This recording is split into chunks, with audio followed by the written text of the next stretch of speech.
Welcome to Story Time this week. Glad to have you with me. We're going to do stories today about my good friend Pigeon. You all know Pigeon from the Mo Willems series. And we're going to start out with the story, The Pigeon Finds a Hot Dog, a Yummy Summer Feast. So here he is. He's up here going, whoa! Flappity flap flap. Oh! A hot dog. Yummy, yummy, yummy. Ah. Whoops. May I help you? Is that a hot dog? Not a hot dog. My hot dog.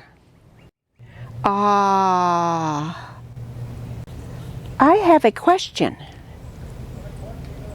I have never had a hot dog before. What do they taste like?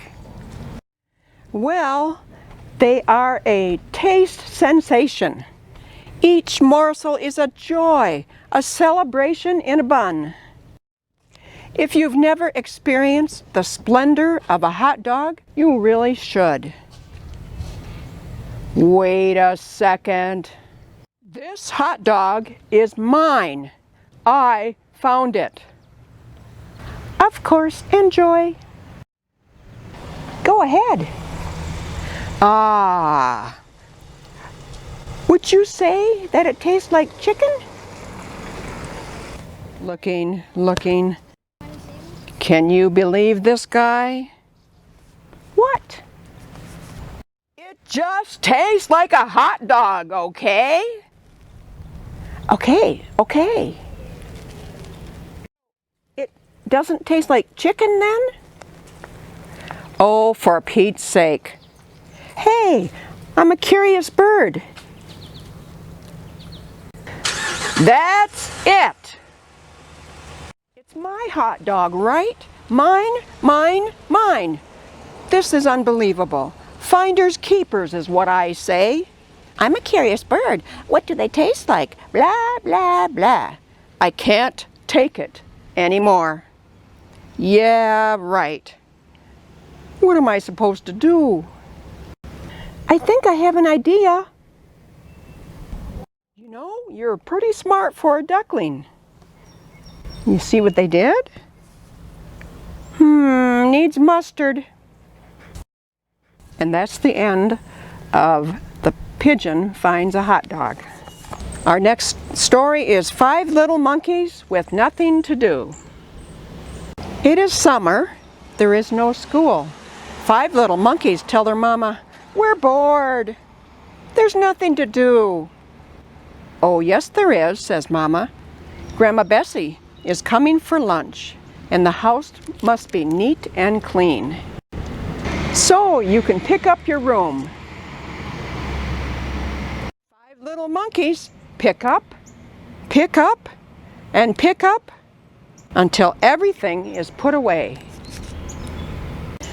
"Good job," says Mama. "But we're bored again," say the 5 little monkeys. "There is nothing to do." "Oh, yes there is," says Mama. "You can scrub the bathroom. The house must be neat and clean for Grandma Bessie."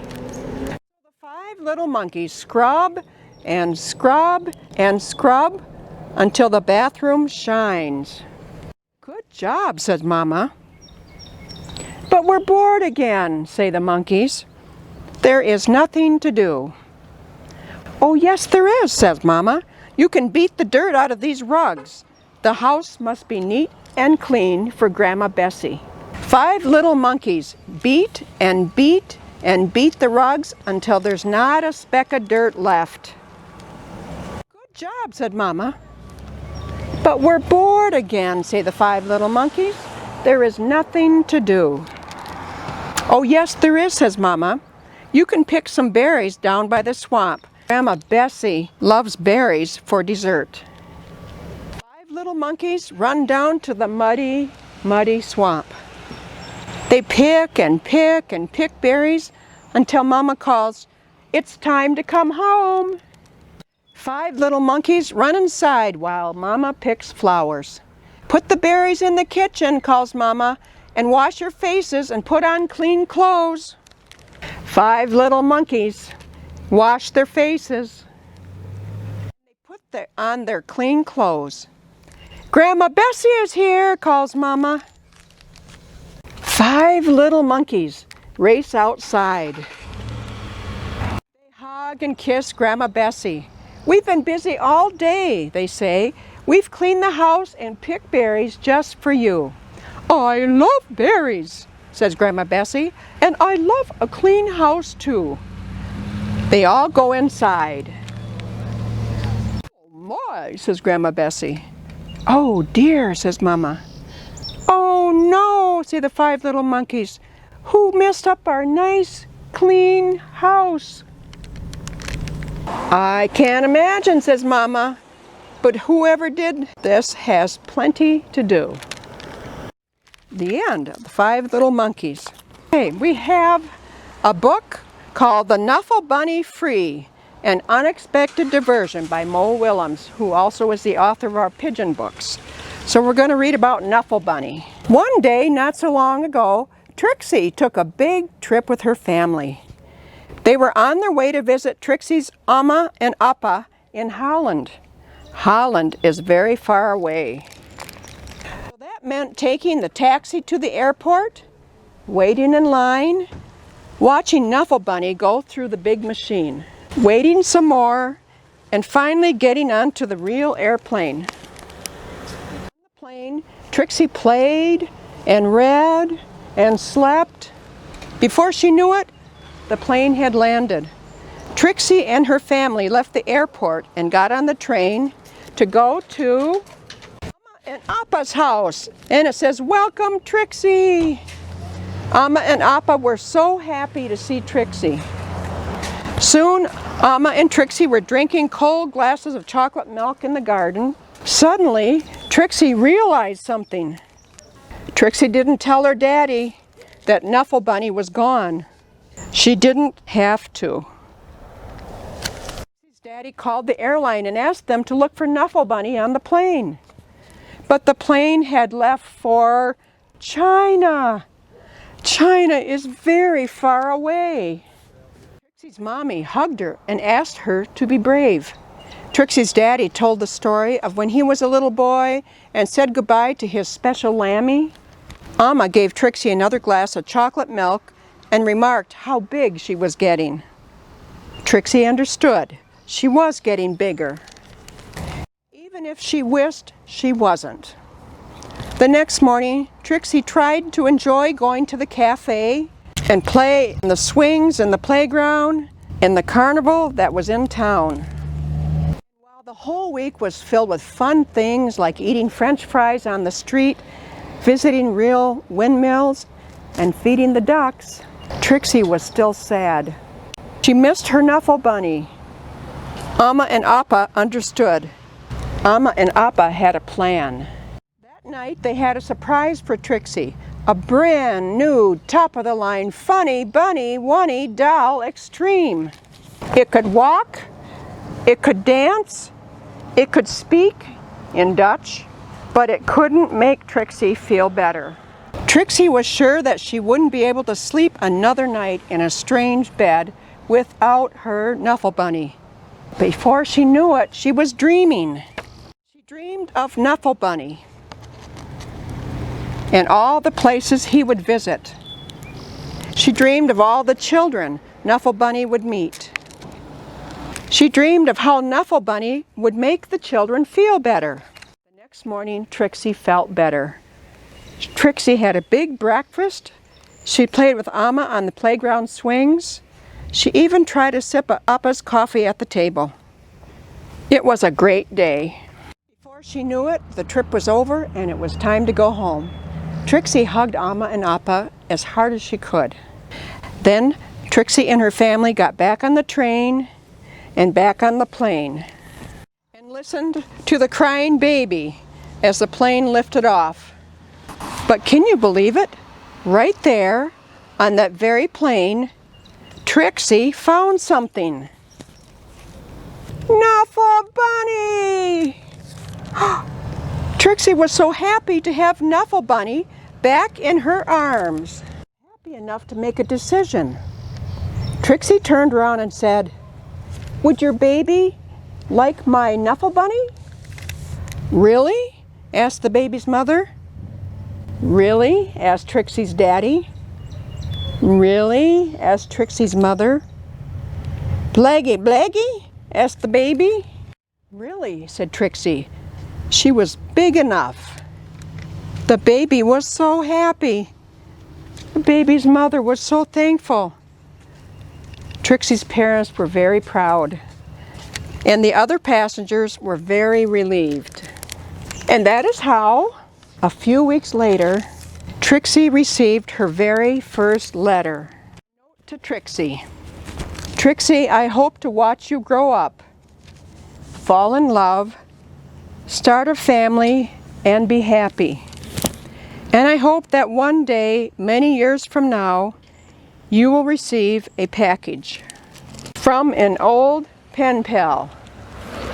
Love, Daddy." That's the end of Nuffle Bunny. My last story is The Duckling Gets a Cookie, our feature story. I do not like the title of this book. The Duckling Gets a Cookie. "Hello, Scooty Scoot Scoot. May I have a cookie, please?" "Oh,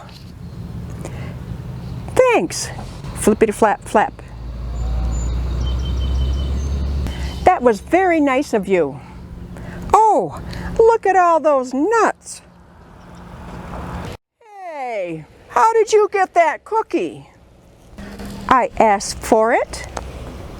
"You asked for it?" "Politely." "Say, does that cookie have nuts?" "Yes." "So, you got a cookie with nuts just by asking?" "Politely." "I ask for things all the time. All the time. I ask to drive the bus. I ask for hot dog parties. Do I ask for candy? I do. It doesn't have to be a big bus, you know. I'll ask for a French fry robot every now and then. I've asked for a walrus. And right now, I'm asking why. Why? Oh, and there's more. Sometimes I ask for a hug.